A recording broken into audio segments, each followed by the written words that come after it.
Von Rad's death became Hitler's opportunity. Only a junior diplomat, Von Rad was nonetheless accorded the honors of a fallen hero. The ceremony was intended to inspire revenge. For once, said Joseph Goebbels, the Jews should get the feel of popular anger. That anger exploded on the night of November the 10th, 1938. Kristallnacht. I saw the synagogue in flames. People came from all over. The fire department came. They did not make one effort to put out the flames. Kids were laughing, kids were having fun. I heard, "Kill the Jews, kill the Jews." For 24 hours, Nazi stormtroopers rampaged through Germany and Austria, destroying synagogues and shops. The night of broken glass, in German, Kristallnacht.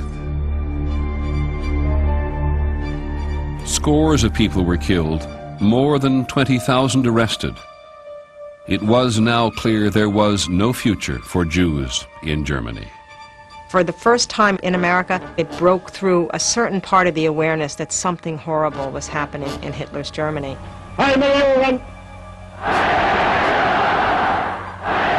Roosevelt himself said he just was incomprehensible to imagine that such a thing could happen in the 20th century. And still people felt, we've seen what happened when we get involved in Europe's wars. This is Europe's problem.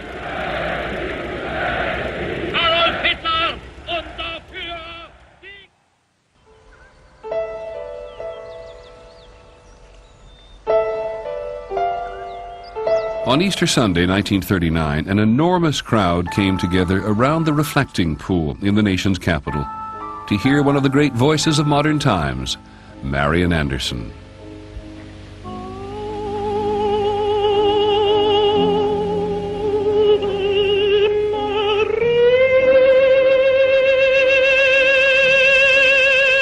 Because she was a Negro, Anderson had been barred from performing at Constitution Hall by the Daughters of the American Revolution. When President Roosevelt heard this, he enabled her to sing at the Lincoln Memorial.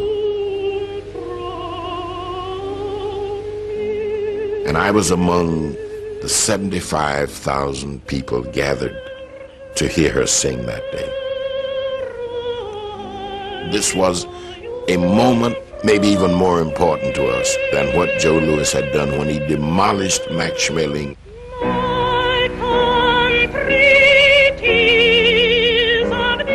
And we stood there and we listened and tears ran down our faces.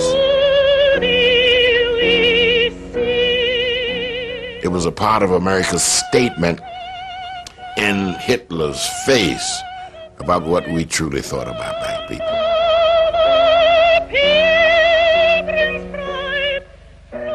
Marian affirmed for all of us what the true meaning of America was.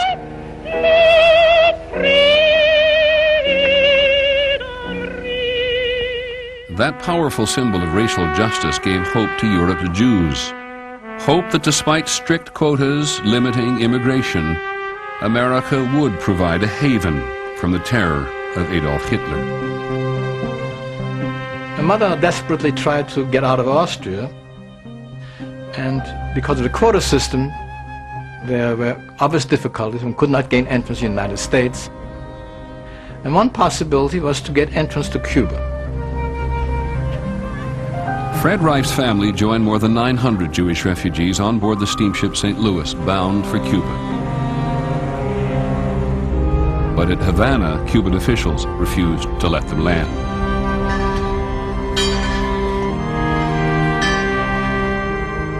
Some suicides started to happen. I remember one person who slit his wrists and jumped overboard in the harbor.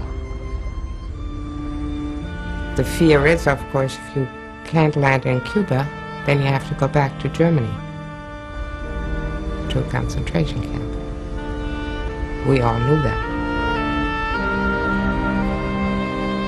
And so the St. Louis turned north towards the United States. For 5 days, the ship sat off the Florida coast while the captain appealed for refuge. everybody's hopes were up. Franklin Roosevelt was everybody's idol, and nothing will happen to us. America wouldn't let us down. But the United States government did not permit them to land.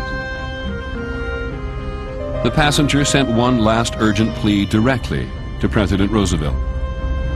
There was no reply. The St. Louis had no choice but to sail back across the Atlantic. At the last minute, England, France, Holland, and Belgium agreed to take the stranded refugees. But because the war was spreading, over the next 6 years, 660 of the more than 900 passengers would perish at the hands of the Nazis.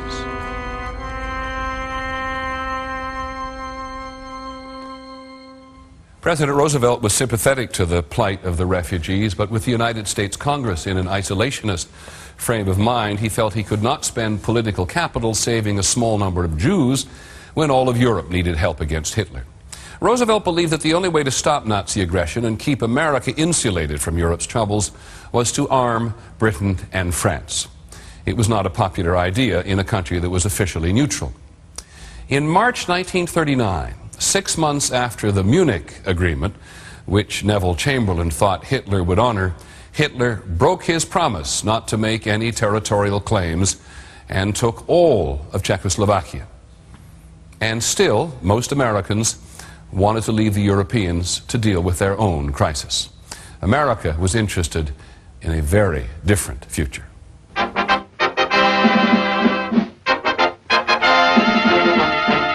Sound the brass, roll the drum. To the world of tomorrow we come. In the summer of 1939, New York was home to the World's Fair. It was called the World of Tomorrow. Here we come, young and old. Visitors got their first look at television. How it worked, we did not know. I didn't ask. I was just in awe of the whole thing. General Motors confidently offered visitors a future without traffic jams.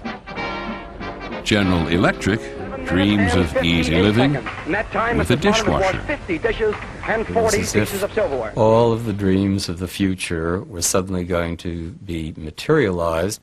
Machines were going to make us better people. And here he comes, ladies and gentlemen, walking up to greet you under his own power. It was like science fiction for me, 12 years old, waiting to see the world of tomorrow. Come hail the dawn of a new day. The flags of 60 nations flew over the fair. Only one major power was absent. Germany had been invited, but Hitler had declined. He had his own plan for the world of tomorrow. On the last day of August, visitors were enjoying another festive evening at the fair. As we were approaching the Polish pavilion, the lights went out. And we didn't know whether it was an electrical problem or what, because the rest of the fair was still lit. All of a sudden, a loudspeaker went on, and they had announced that Germany had just marched into Poland. Suddenly, the world of tomorrow had lost its bright promise. And here is the United Press flash from Warsaw, which says officially that German planes have bombed railway stations in 3 Polish towns.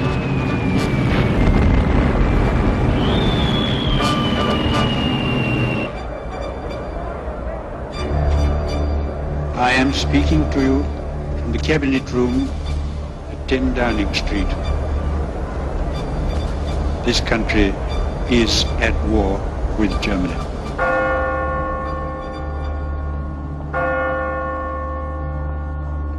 I remember the broadcaster in London saying, and I'll never forget that sentence he used, "Tonight the lights are going out all over Europe and no one knows when they'll ever come back on."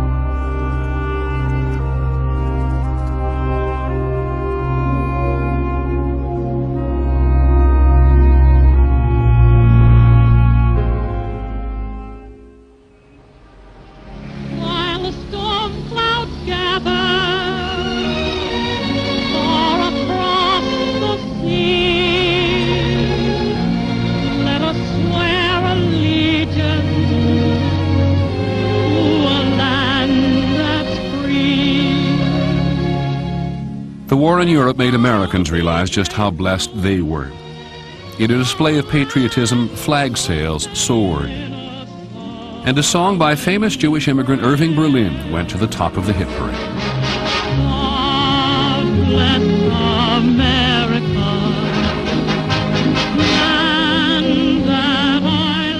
Most Americans still wanted Europe to fight its own battle, but President Roosevelt and a growing number of people knew that they had to prepare for the worst as events in Europe raged out of control.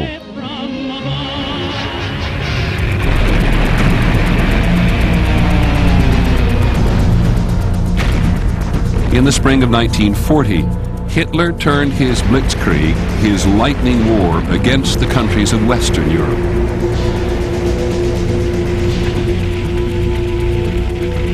I think at that time probably he was at the top point of his power.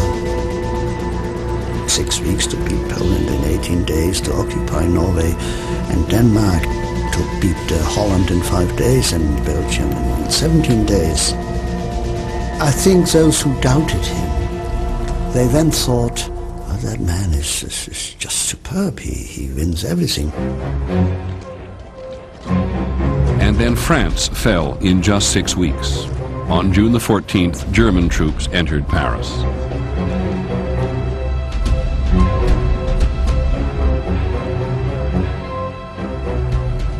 Even as France collapsed, German planes started to attack Britain, the last democratic stronghold in Europe.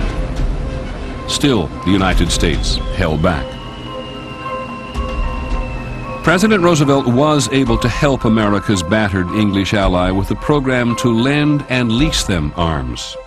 We shall send you in ever-increasing numbers, ships, planes, tanks, guns. That is our purpose and our pledge. But as a beleaguered Britain became freedom's last holdout in Europe, full American involvement became increasingly inevitable.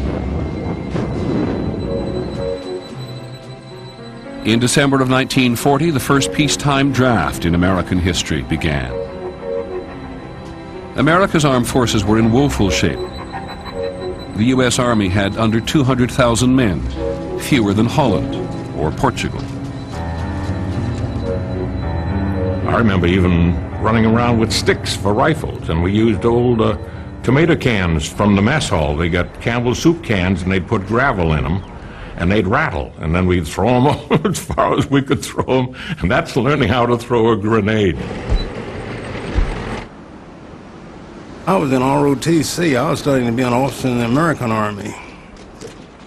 And I would look at that German war machine, and it put cold chills up and down my back.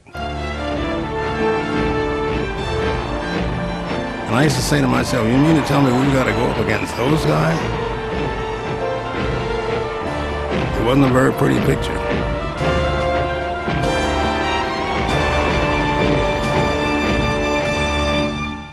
By 1941, history's deadliest conflict was underway, and the very survival of freedom in the world depended on the outcome.